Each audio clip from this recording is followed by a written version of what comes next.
Everyone in Judge Judy's courtroom expected a simple money dispute, until the teen walked in holding a trembling envelope, one she had gripped so tightly it looked bruised. Judge Judy noticed the fear instantly. The mother noticed the opportunity. And the next 30 seconds changed everything. Because the papers inside that envelope weren't just about stolen savings.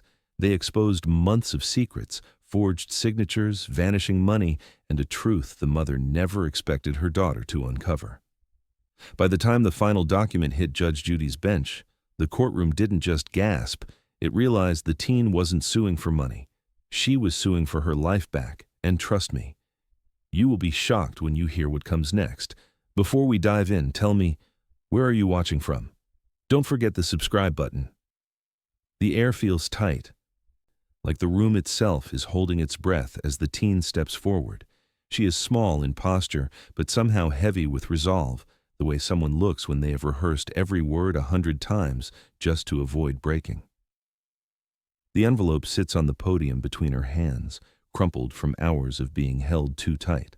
Under the fluorescent lights, its wrinkles gleam like scars. Judge Judy studies her quietly. No impatience, no softening. Just that careful, piercing attention, the kind that forces truth into daylight. "Take a breath," she says, voice steady but not unkind. The teen nods, though her chest barely moves. She opens the envelope slowly, almost ceremonially, as though the paper inside carries more weight than anyone can see. The courtroom shifts. A creak of a chair, a murmur dying mid-sound. Even the bailiff straightens. Everyone senses it. Something more than money lives inside that thin layer of paper. On the defendant's side, the mother lifts her chin. She wears a smile that is too clean, too rehearsed.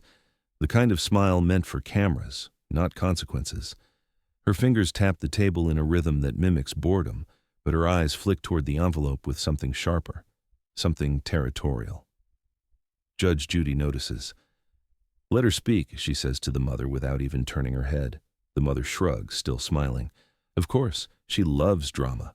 The teen flinches, not at the words, but at how familiar they sound. As if she has heard them in a dozen rooms, 100 arguments, everyone ending the same way.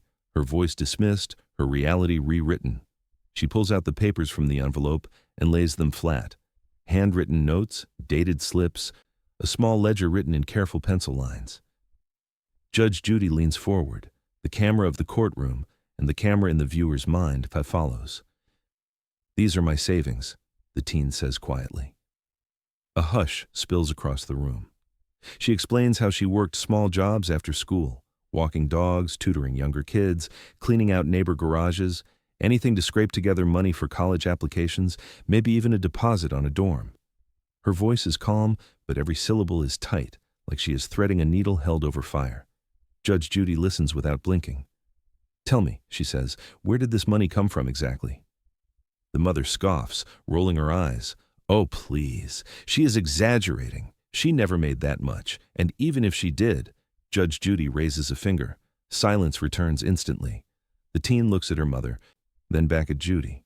Her lips part, the truth pressing forward. "It came from..." Her voice shakes. She swallows, and the room leans in. The teen lifts her eyes, steady now. "It came from what I never told her," she says, and Judge Judy's expression shifts, just enough to warn that everything is about to unravel. The mother laughs, a slow, practiced sound that does not fit the tension in the room. Judge Judy's eyebrow lifts just slightly, the way it does when she knows someone is lying, and the teen's shoulders stiffen, bracing for the storm she has known her whole life. The sound of the mother's laugh echoes longer than it should, bouncing off the walls like it is trying too hard to fill the silence. She folds her arms lightly, a gesture meant to signal confidence. But the way her fingers tighten at her elbows betrays something else, control slipping, piece by piece. "Family funds," the mother says, waving her hand as if sweeping away dust. "That is all this is. She saves her birthday money. I borrow it sometimes, and suddenly she acts like she is suing a stranger." Judge Judy does not look amused. She sits still, chin tilted slightly down, eyes locked on the mother like a beam of cold light. The camera of the room, and the mind, focuses on that subtle shift. It means danger for someone, and it is not the teen. The teen's lips tighten. She stares at the table, gripping the papers from the envelope, knuckles pale. Not because she is weak, but because she knows this script too well. Her mother spins stories with the confidence of someone who has never been challenged. Judge Judy turns to the teen. "Is that accurate?" The teen shakes her head slowly. "No, Your Honor." Her voice is soft, but the truth inside it is sharp enough to cut glass. The mother scoffs again, louder this time. "Oh, come on, she's being dramatic. We share everything in our home. I have every right to use what she does not need." Judy pivots back toward her, eyes narrowing. "You share or you take." A single sentence, but it lands like a hammer. The audience's breath holds. The mother straightens. "We are a family. Parents make decisions. Kids do not always understand." The teen looks up and something in her expression fractures. A small, heartbreaking shift, like a window cracking from too much pressure. She does not interrupt. She does not argue. She simply watches her mother rewrite reality, piece by piece. Judge Judy catches it. She leans forward. "Let me ask you something," she says, her voice low and precise. "If it was family money, why was it hidden in her room? Why was it in an envelope with her name on it?" The mother freezes, 1 second too long. "Because," she starts, searching for footing, "kids hide things. You know how they are. They think they are grown." Her tone grows sharper, more defensive, like she is trying to outrun her own words. But the teen shakes her head again, slowly, deliberately. Judy notices instantly. "You disagree." The teen inhales, and her voice comes out quieter but steadier than before. "That is not why I saved it." The room stills. Even the bailiff looks up. The mother's smile fades, not fully, but the edges crumble, revealing the first real crack. Judge Judy leans in, sensing the shift, the pulse of something deeper. The teen closes her hand around the envelope, steadying herself. "There is something she is not saying," she whispers, and the mother's eyes flicker, the unmistakable flash of someone afraid the truth is getting too close. The teen exhales, and for a moment the entire courtroom leans into the sound. Judge Judy watches her with a stillness that feels almost protective. Across the aisle, the mother's posture tightens. She senses something slipping. The teen presses her palms flat on the podium, grounding herself before she speaks. Her voice begins softly, not fragile, but measured, like she is unlocking a door that has stayed shut for too long. "I did not save this money for fun," she says. "I saved it to leave." The mother snaps upright. "Oh, stop it!" Judge Judy lifts her hand. Silence returns instantly. The teen continues, her gaze steady on Judy, not her mother. "I've been working since last year, babysitting, walking dogs, helping old neighbors clean out their garages. I even sorted recycling for the community center. Anything to make a little bit at a time." Each job she lists paints a picture, not of a rebellious teenager, but of a child trying to build an escape hatch with her own hands. The mother scoffs. She exaggerates. She does this to make herself the victim. But the words fall flat. Even the air seems to disagree with her. Judge Judy nods slowly, her expression unreadable but attentive. "Why were you saving to leave?" The teen swallows. The question is simple, but its weight rests like a stone in her chest. "Because I did not feel safe there," she answers, voice cracking only once, not from fear, but from the exhaustion of telling the truth after months of silence. "I wanted to move out when I turned 18. I wanted to have money for rent deposits and applications. I wanted a chance." The mother throws her hands up dramatically. "She is being ridiculous. We fight. All families fight. She twists everything into some tragic movie." Judge Judy's patience thins, visible only in how her jaw sets. "Do not interrupt." A ripple runs through the audience benches, soft gasps, shifting shoulders, the low hum of people recognizing a story they have heard before. The teen forces herself to continue. "I kept the money hidden, deep in my dresser, inside a notebook, wrapped in paper towels. I checked on it every day before school. It made me feel like I had a future." Her voice drops. "Then one morning it was gone." Her mother laughs again, but this one crashes awkwardly into the silence, too sharp, too quick. It draws more attention to her than away. Judge Judy turns to her sharply. "Did you go into her room without her permission?" The mother lifts her chin. "Of course I did. I am her mother. I can go where I want." Judy leans back, eyes narrowing. "That was not the question. A beat of silence, a flicker in the mother's expression, the first real fracture. "She is a child," the mother insists. "I have every right—" "You have the right to parent," Judy cuts in, "not to steal." The word hangs in the air like a bell, still vibrating as the mother's face stiffens. The teen looks down at the papers again, her pencil notes, her careful math, her tiny dreams, and for the first time, the mother looks genuinely unsettled. Judge Judy leans forward, voice low and dangerous. "So when you entered her room, what exactly were you looking for?" The mother freezes, and the pause answers more than any words could. The mother's smile falters for the first time. Judge Judy's gaze sharpens like a blade catching light, and the teen stands perfectly still, as if any movement might shatter what courage she has left. The question lingers in the air. What were you looking for? It is not loud. It does not need to be. Judge Judy's voice carries a weight that settles over the entire courtroom like dust before a storm. The mother clears her throat, fidgeting with the sleeve of her blouse. "I was looking," she says slowly, "for things she hides. Teenagers sneak around all the time. I had to make sure she was not doing anything dangerous." Judy tilts her head, unimpressed. "Dangerous or private?" The mother hesitates, one beat too long. "I am her mother," she repeats, this time quieter, more brittle. "If I think she is doing something irresponsible, I have the right to check." "And what," Judy asks, "led you to believe she was doing something irresponsible?"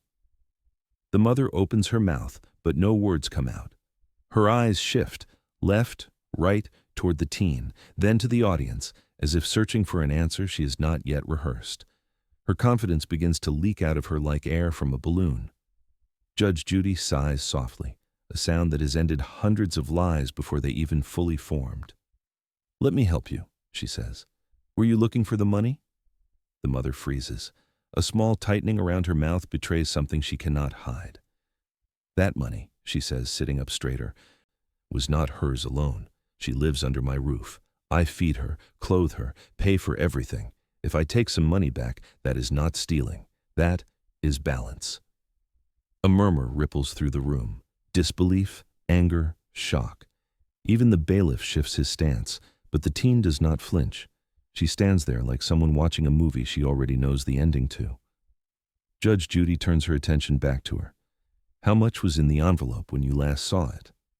$3,462, the teen answers without hesitation. The mother snorts. "That is ridiculous. She never had that kind of money." Judge Judy's head snaps toward her. "Do not dismiss her until I ask you to." The mother swallows hard. Judy picks up the ledger the teen brought and flips through the penciled entries. "These numbers are consistent," she says, "every week accounted for, every payment noted. It is more organized than most adults I see." The mother shifts uncomfortably. "Well, those entries do not prove she had the money when it went missing." "No," Judy agrees. "But your bank statements will." The mother's eyes widen, only for a second, but long enough for Judy to catch it. "My what?" she asks. "Bank statements," Judy repeats, her tone now iron. "We will look at your withdrawals the week the envelope went missing." The mother tries to laugh, but it cracks halfway through. "This is absurd. Why would you need—" "Because," Judy says, cutting in sharply, "truth leaves a paper trail, and so does theft." A hush drops over the courtroom. The mother's face pales. The teen's breath catches. She knows what this means. Judge Judy taps her pen once decisively. "Bring me your statements," she orders, "and if your story is clean, you have nothing to worry about." But the mother's trembling hands tell the room a very different story. The mother's hands shake as she slides the bank statements forward. Judge Judy does not touch them at first. She just watches her. And that quiet stare is enough to make the mother look smaller than she ever has. The papers land on the desk with a soft rustle, but the moment feels loud, heavy, like the truth has just walked into the room wearing the mother's handwriting.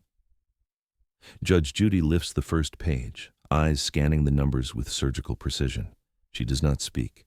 She does not look up. She simply reads, and the mother begins to unravel before a single word is said. The teen watches her mother closely, arms crossed tightly as if holding herself together.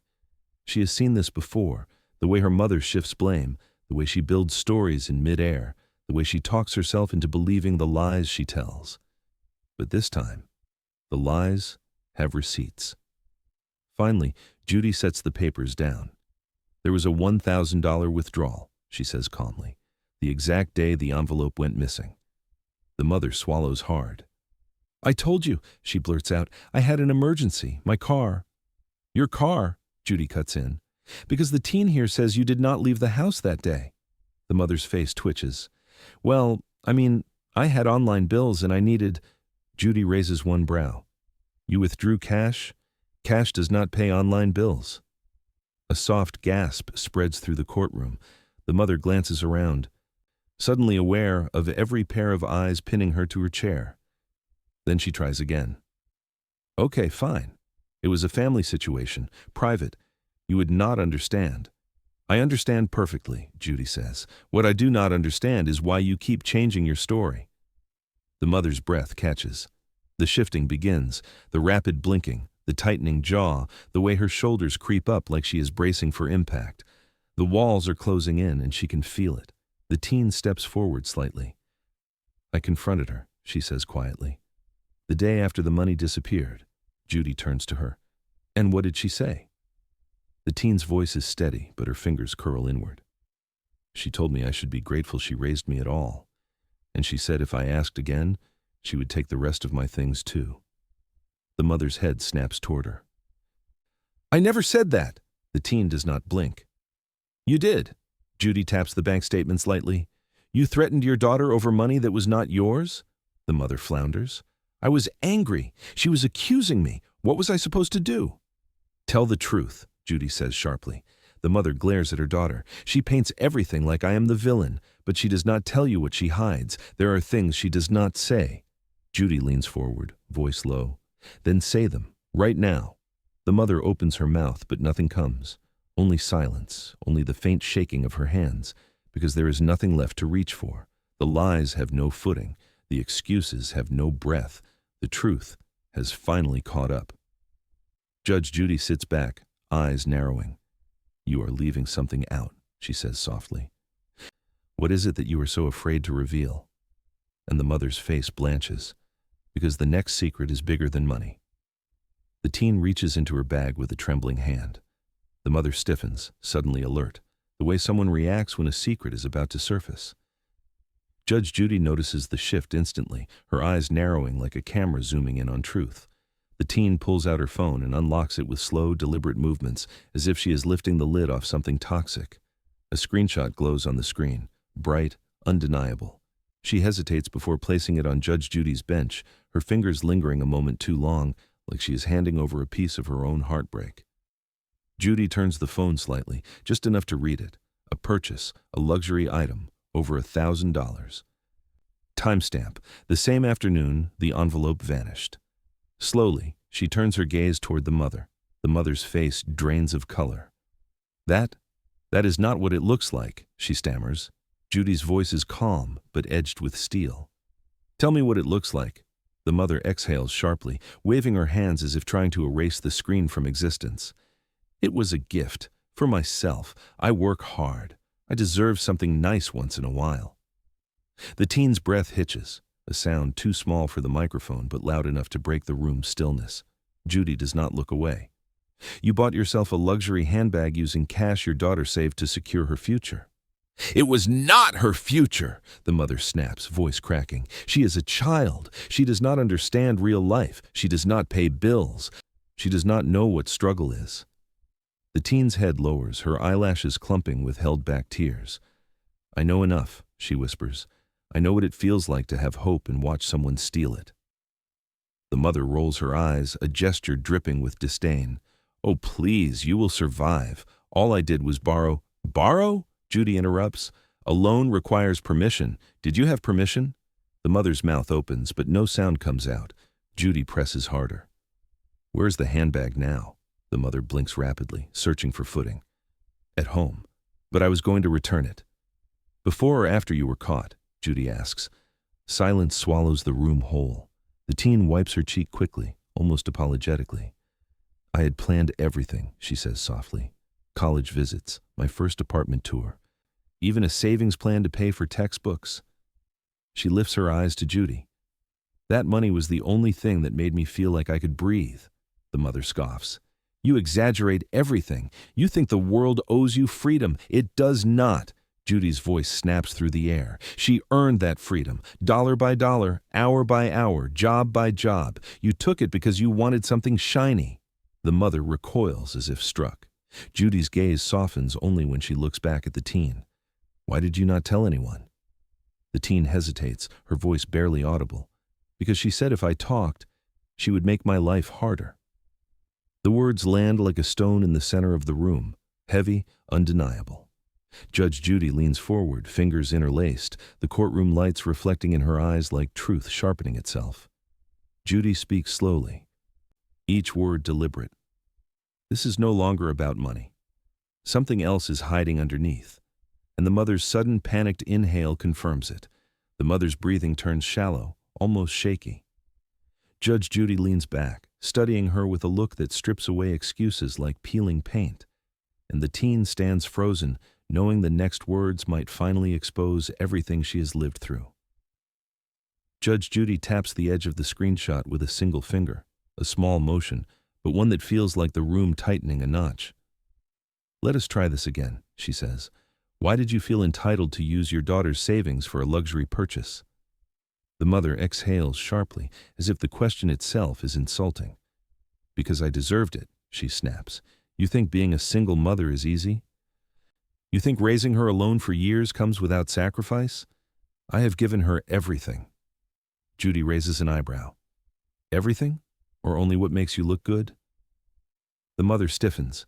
Her eyes flick toward the audience, not for support, but for validation. None comes. She owes me, the mother insists, her voice sharpening. All those nights I worked late, all the mornings I cooked her breakfast, all the sacrifices I made. Parents are allowed to take a little something back. The teen closes her eyes for a moment, her breath trembling, not because she is scared, but because hearing that sentence again cuts deeper than any financial theft ever could.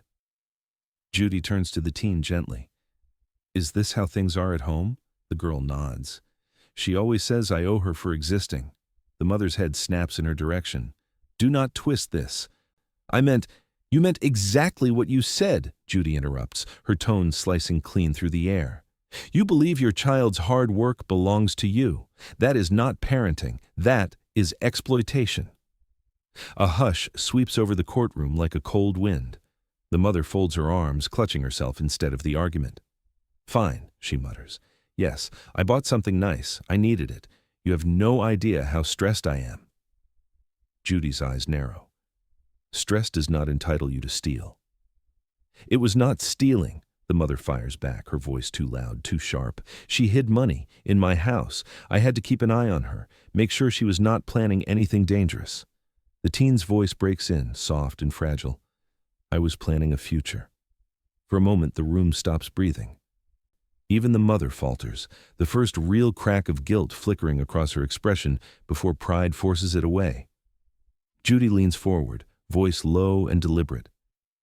When you took her money, what exactly did you tell yourself?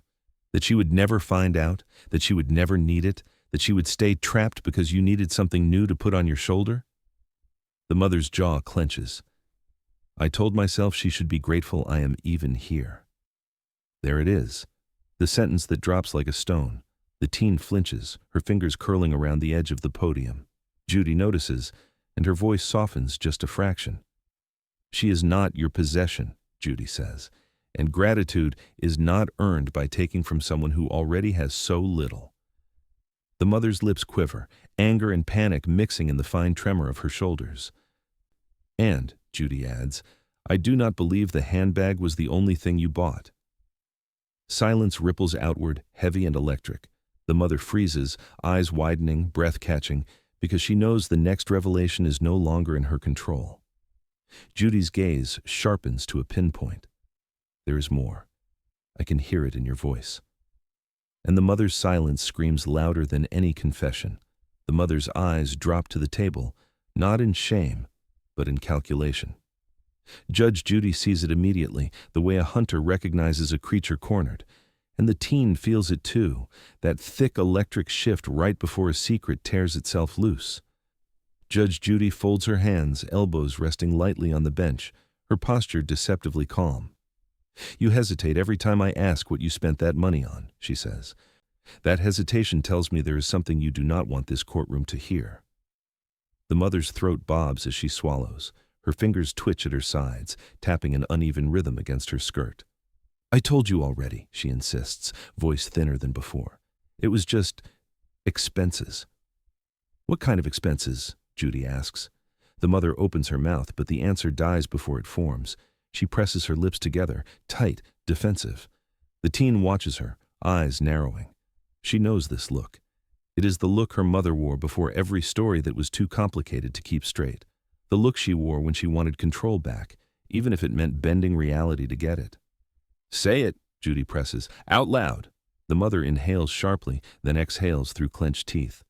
"She was never supposed to know," she mutters. The teen's head lifts. "Know what?" The mother does not answer. Judy leans forward. "What exactly did you keep from her?" A beat passes, then another. The room feels suspended, like it does in those rare seconds before lightning cracks the sky. The mother's hands tighten into fists. "Fine," she snaps, voice trembling. "Fine. I used some of the money for bills and some for myself, but a lot of it went toward something she benefited from too." The teen's voice shakes. "What are you talking about?"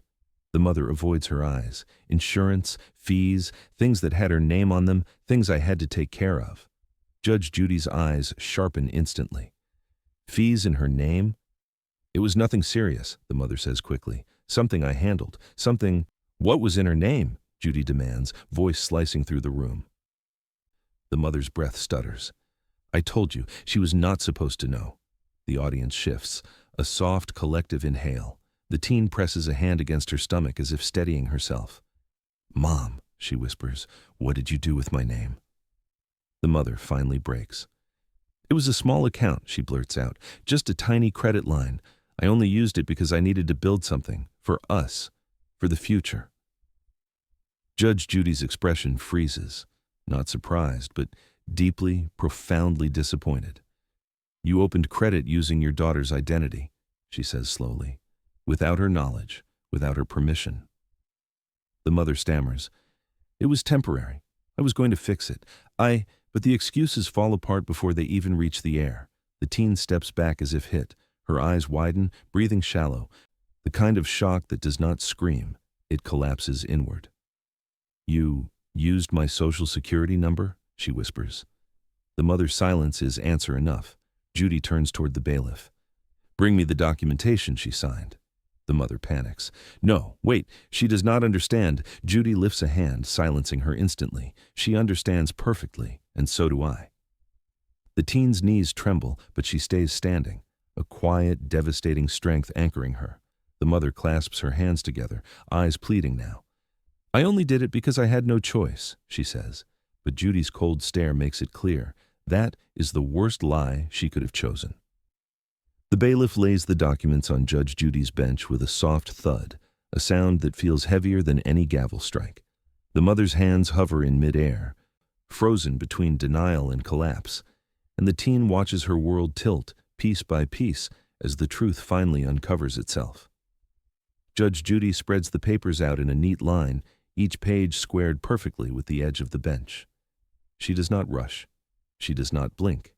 She merely reads, and the silence that forms around her feels like a courtroom holding its breath. The mother fidgets violently in her seat. Her heel taps against the floor. Her thumb rubs the edge of her palm. Every movement screams the same message. I am losing control. The teen stands motionless, but her chest rises and falls in uneven waves. She stares at the stack of documents, at the lines where her name appears, where her birth date is written in looping ink, where a signature sits that looks nothing like her own. Judy finally looks up.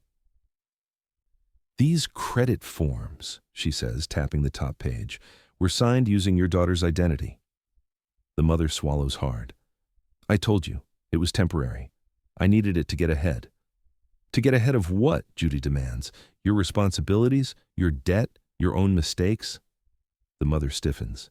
"You do not know what I have been through." Oh, I know exactly what you have been through, Judy says. You have been through a lifetime of blaming others for the consequences you created. A murmur ripples through the room. The teen's voice finally breaks through, soft but piercing. Why would you do that to me? Her mother looks at her, really looks at her, and for a brief second, her face folds into something human, something almost regretful. But it disappears just as quickly, replaced by defensiveness. I only used it because you never needed credit, she blurts. You are a teenager. You do not even know what credit is yet. The teen flinches as if the words slap her. I know enough to understand what bad credit can do. Her voice begins to shake. I know people who cannot get apartments because of it, people who cannot get loans, people who spend years cleaning up someone else's mess. The mother waves her off. Oh, stop being dramatic. It was a tiny line, barely anything. Judy lifts a single sheet of paper, the credit report. It is not tiny, she says. It is maxed out. The mother freezes. Judy continues reading aloud. Multiple missed payments, 2 collections notices, and interest charges climbing every month. The teen's breath catches, a small, broken inhale. The mother's face blanches white. I was going to fix it, she whispers. I just fell behind. No, Judy says. You hid behind. You hid behind her name, her future, and her trust. The mother grips the edges of her podium so tightly, her knuckles go pale. I had no choice. Everyone has a choice, Judy fires back. You just chose the easiest one for yourself and the hardest one for her. The teen's eyes shine, not with tears, but with something sharper, something like realization. The letters, she whispers. The mail I never understood. That was all because of you. Her mother looks away.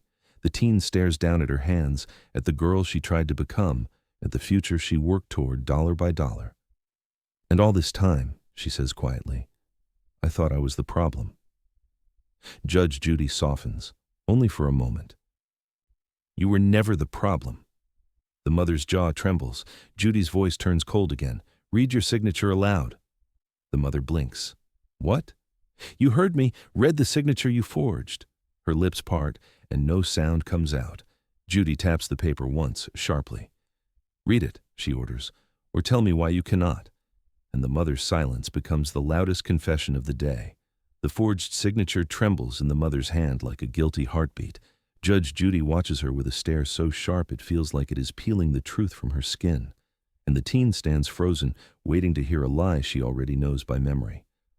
The mother finally exhales, but the breath sounds jagged, the sound of someone cornered by their own choices. She holds the document at an awkward angle, as if turning it just right might erase her handwriting. But the signature stays, the slanted letters, the unnatural loops, the shaky flourish at the end meant to mimic a child's hand. Judge Judy nods toward the paper. Go on, she says. Read it. The mother's mouth opens, but no words come. Her tongue presses to the roof of her mouth as if the name burns there. It says her name, she whispers. It says your version of her name, Judy corrects. Your writing, your ink, your decision. She folds her hands. Now explain to me why her credit has been damaged for months. The mother swallows. Her jaw shifts left, then right, searching for something to cling to. I had some debts, a few things that needed to be paid off. I thought I could use it for a bit and then fix it before anyone found out. And did you fix it? Judy asks coldly. The mother looks down. No. The teen's shoulders shake once, a tiny tremor she tries to hide. Judy turns to her gently. Did you know any of this? The teen shakes her head. I started getting strange mail, but she always took it from me. She said it was junk. The mother slams her hand on the table. Because you would panic. You always panic. No, the teen finally snaps, a sudden burst of strength through the fear. I would have known. That is why you hid it. The mother freezes, the teen's voice cutting through her defenses with more precision than any judge's. Judy taps another document. Let us look at the timeline. The credit line was opened 8 months ago. The first missed payment appeared 3 months after that, then another, then a collections notice, all while you continued spending. The mother's face goes pale. I needed time. No, Judy says. You needed accountability. She holds up a torn receipt. You bought a second item. Not a handbag. She flips it around. A tablet. The teen blinks. A tablet? It was for her, the mother interrupts quickly. For school. I gave her that. No, you did not, the teen says softly.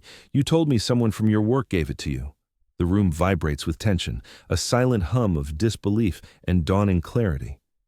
Judy sets the receipt down. So you lied. You used your daughter's name, damaged her future, stole her savings, and then disguised your spending as generosity. The mother grips the podium.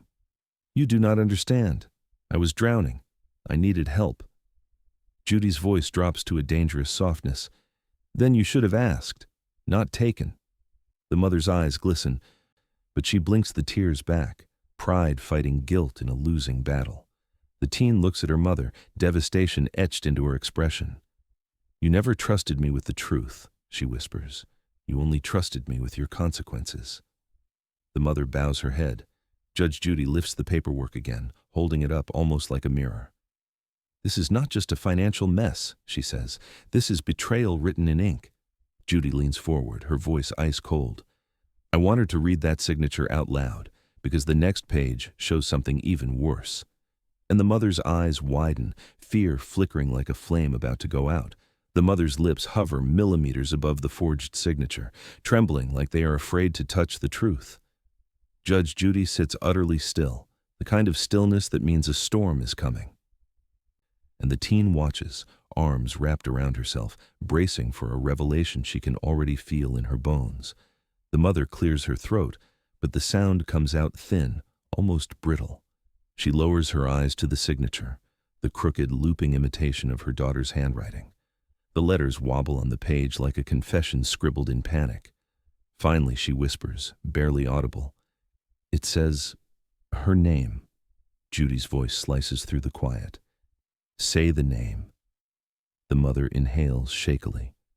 It says, Emily. The teen flinches, not because of the name itself, but because hearing her mother speak it like this feels like a violation of something sacred.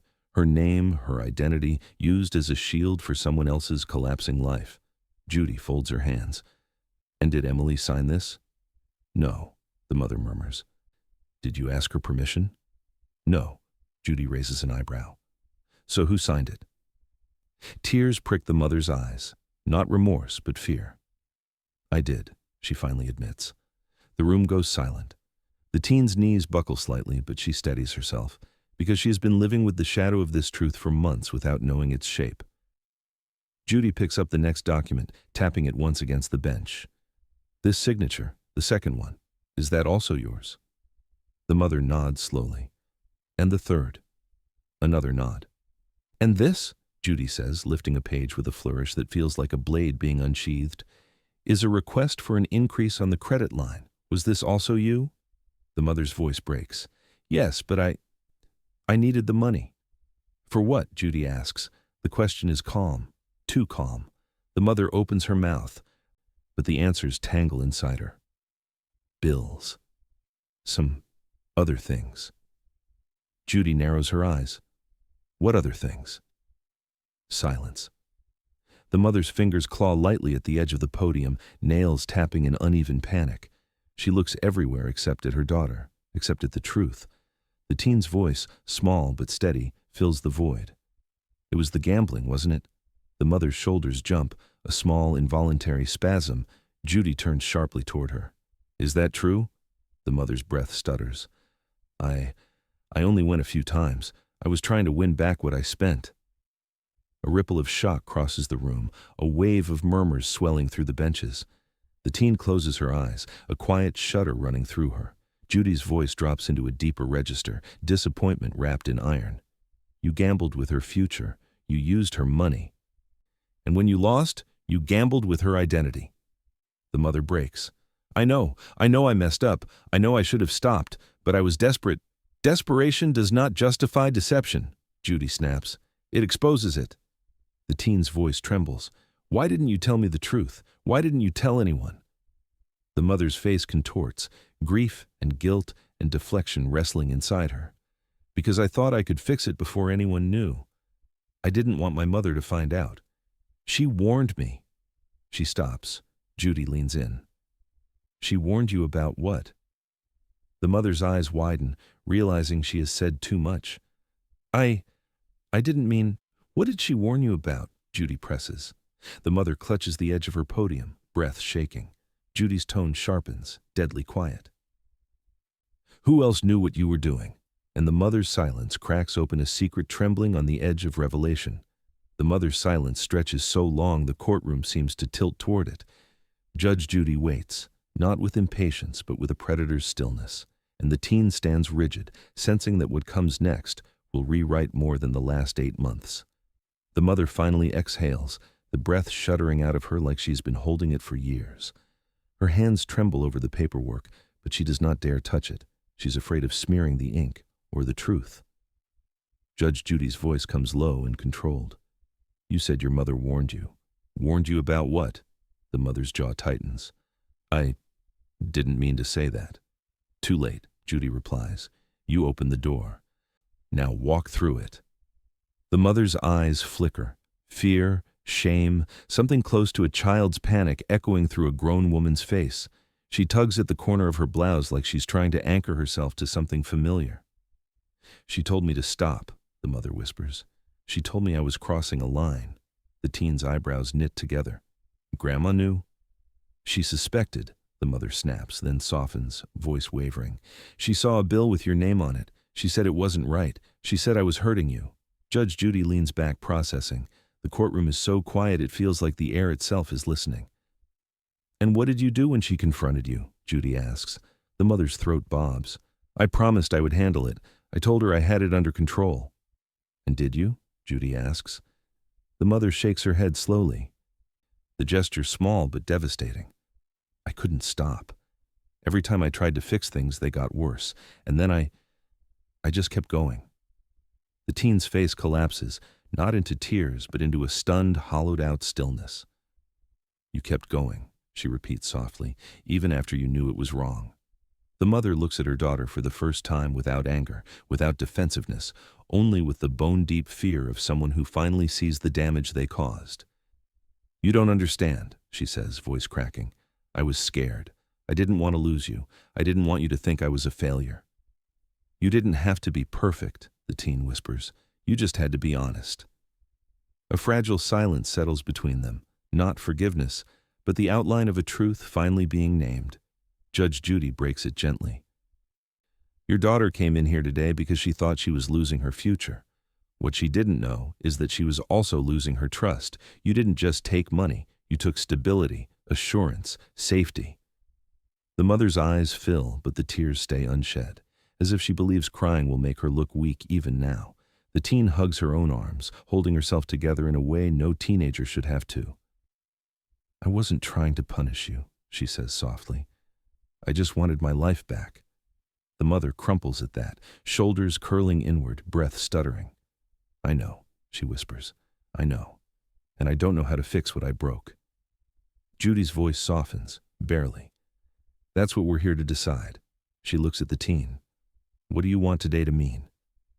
The teen's eyes lift, wounded, determined, trembling with the weight of every undone moment. The teen answers with a single, steady breath. I want her to stop taking things from me. And the mother's face collapses, because she finally understands what things really means. The teen's words linger in the air like a fragile thread, stretched between past and future. Judge Judy leans forward, sensing this is the moment everything shifts, and the mother sits frozen, as if afraid the next sentence might break her completely. The teen keeps her gaze low for a moment, gripping the edge of the podium until her knuckles whiten. She takes a breath, slow, shaking, but brave, and then she lifts her eyes to Judge Judy. I don't want revenge, she says quietly. I don't want to ruin her life. I don't want to embarrass her. The mother's body slumps, relief flickering briefly in her eyes. The teen continues. I just want my credit cleared. I want my name back. Her voice softens into something achingly vulnerable. And I want her to stop treating me like a backup plan. The mother flinches as if struck. Judge Judy lets the silence sit, allowing the weight of those words to spread across the courtroom like a slow, unfolding truth. You're asking for independence, Judy says gently. I'm asking for a chance, the teen corrects. A chance to grow without having to fix her mistakes first. The mother presses a trembling hand to her forehead, her voice barely a whisper. I never meant for you to carry that. I was overwhelmed. Judy cuts in sharply but not cruelly. Being overwhelmed does not give you permission to burden your child. The mother nods weakly. The teen swallows hard, her voice cracking slightly. I wanted to move out next year. I wanted to start fresh. But now I don't even know if I can get an apartment or a student loan. I worked for everything she took. The mother covers her face with her hands, shoulders shaking, not with dramatic flair, but with a quiet, raw unraveling. I thought, she murmurs through her fingers, that if I just fixed it before you found out, you'd never have to carry this. I didn't want you to see how bad things got for me. The teen's expression softens, not into forgiveness, but into a deeper sadness. Then why didn't you ask for help? The question lands like a stone thrown into still water, ripples spreading everywhere. The mother lowers her hands, eyes red. Because I didn't think I deserved it. I didn't think anyone would care enough to help me. Judge Judy's gaze sharpens. And so you used the one person who loved you unconditionally. The mother breaks. Just breaks. Tears slip free, quiet but unstoppable. The teen watches, torn between compassion and exhaustion. I'm not here to hurt you, she says softly, but I can't keep losing parts of my life because you're scared to face yours. The mother nods, shaking. I know. Judy exhales, not out of frustration, but out of a long, collected breath that signals the case turning toward resolution.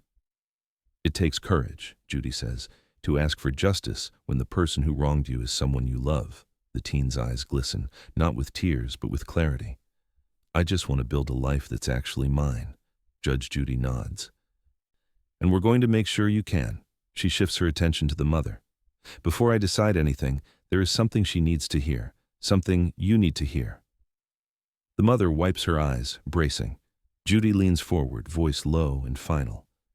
This next part isn't about law, it's about truth. And the room falls into a stillness that feels like the breath before judgment. Judge Judy's chair creaks softly as she leans forward, the kind of movement that makes the entire courtroom instinctively go still.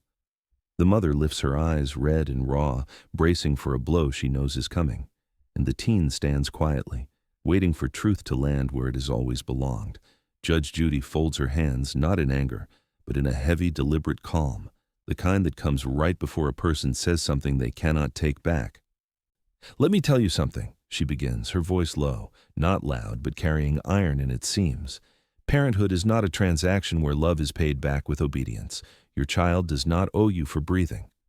The mother drops her gaze. Judy continues. You say you struggled. Everyone struggles. Some drown, some swim, some claw their way up 1 inch at a time. But what you did was grab your daughter and pull her underwater with you. A ripple moves through the benches, a soft gasp, someone's chair shifting. The mother's shoulders curl tighter, like she's trying to fold herself into a smaller version of the person she has become. I didn't want to hurt her, the mother whispers. But you did, Judy replies. You hurt her trust, her future, her sense of safety, her belief that you would protect her. The teen looks down at her hands, fingers twisting together in small, anxious knots. And look at her, Judy says, nodding toward the girl. Do you see entitlement? Do you see laziness? Do you see someone taking advantage of you? The mother shakes her head slowly. No. What do you see? Judy presses. The mother hesitates, then answers with a cracking voice. I see someone who grew up faster than she should have. The words hang there, heavier than apologies. Judy's gaze softens, but only slightly. Your daughter worked for her freedom. She earned it, and you stole it because you felt yours slipping. The mother closes her eyes, the truth hitting like a slow, excruciating punch. Judy's tone shifts, quieter, more intimate, like she's speaking to the part of the mother that still remembers who she used to be. You wanted to be needed. So when life got heavy, instead of asking for help, you grabbed the closest lifeline. Unfortunately, that lifeline was your child. The mother covers her mouth, muffling a shaky sob. The teen swallows, pain in her eyes, but also something like release. Finally, someone is saying out loud what she has lived through in silence. Judy straightens, palms resting flat on the bench. You cannot build stability on a foundation of secrets. Secrets rot the ground beneath you, and eventually everything falls through. The mother nods, tears slipping through her fingers. Good, Judy says, because today is not about punishing you. It is about stopping the damage. It is about giving your daughter the chance she fought for. The teen looks up, a flicker of hope breaking through the exhaustion. And, Judy adds firmly, it is about making sure you understand your responsibility and what happens next. The mother lowers her hands, face flushed and damp. I do, she whispers. I really do. Judy studies her, searching, evaluating, weighing the sincerity. Then she reaches for her gavel, but she doesn't raise it yet. Before I rule, she says quietly, there's one last thing you both need to hear. The room holds its breath, the final judgment hanging in the silence like a held note. Judge Judy lifts the gavel, but she doesn't strike. Not yet. The mother wipes her face with trembling hands. The teen stands perfectly still, and the entire courtroom waits in suspended silence. This is the moment where truth becomes consequence. Judy lets the quiet stretch, letting every heartbeat in the room settle into the gravity of what is unfolded. Then she looks at the teen, not with pity, not with softness, but with respect. You came in here today, Judy says, not to destroy your mother, but to reclaim your life. That takes courage. The teen lowers her eyes, overwhelmed but steady. Judy turns to the mother. Her tone shifts, firm but no longer sharp-edged. And you came in here wrapped in excuses. You told yourself you were drowning, but you dragged your daughter into deep water with you. That ends today. The mother nods, tears flowing again, not from fear this time, but from finally recognizing the truth she's run from for years. Judge Judy straightens her papers. Here is what's going to happen. The room leans in. First, I am ruling in favor of the plaintiff. She gestures toward the teen. You will receive full reimbursement for the stolen savings. Every dollar of the 3,460 taru she earned. That money is yours. The teen exhales shakily, a quiet, almost disbelieving release. Second, Judy continues, eyes landing on the mother with precision, you will cooperate with a full credit restoration process. That includes contacting the credit bureaus, providing every document, and clearing every account opened in her name. The mother nods quickly. I will, I swear. You're not swearing to me, Judy says. You're swearing to her future. The mother breaks into tears again. Third, Judy adds, her tone gentling just a hint, you are prohibited from using her personal information for any financial purpose. No loans, no lines of credit, no bills, nothing. If you do, this case will move beyond my authority and into criminal territory. The mother's breath catches. I understand. Judy turns back to the teen. And you need to know this. Your credit can be repaired. Your future is recoverable. What was taken can be restored. The teen nods, eyes wet but shining with relief. Judge Judy raises the gavel now, but before bringing it down, she offers one last truth, not for legal clarity, but for emotional closure. Family doesn't mean ownership, she says. It means responsibility, and responsibility begins with honesty. Today, the damage stops. Today, she gets her life back, and you get the chance to choose who you become next. The mother closes her eyes, the weight of the words sinking deep. Judy strikes the gavel, one judgment for the plaintiff. The sound is sharp, final, echoing through the courtroom like a clean cut through tangled lies. The teen steps back from the podium, her breath trembling but free, as if someone just unlocked a door she'd been pressing against for years. She glances once at her mother, not with hatred, but with a tired sadness that carries the possibility of healing, someday, from a distance. The mother looks at her daughter, really looks, and for the first time, the pride and deflection are gone. In their place is a woman who finally sees the damage she caused and the strength of the child she underestimated. The teen walks toward the exit, the courtroom doors opening in a wash of warm hallway light. It spills across her face, turning her silhouette into something quietly triumphant. She steps through it, finally free to build a future that belongs to her and only her. When truth is buried, it rots. But when it is spoken, even through trembling words, it becomes the light that leads us back to ourselves. Because arrogance always collapses, and truth always rises.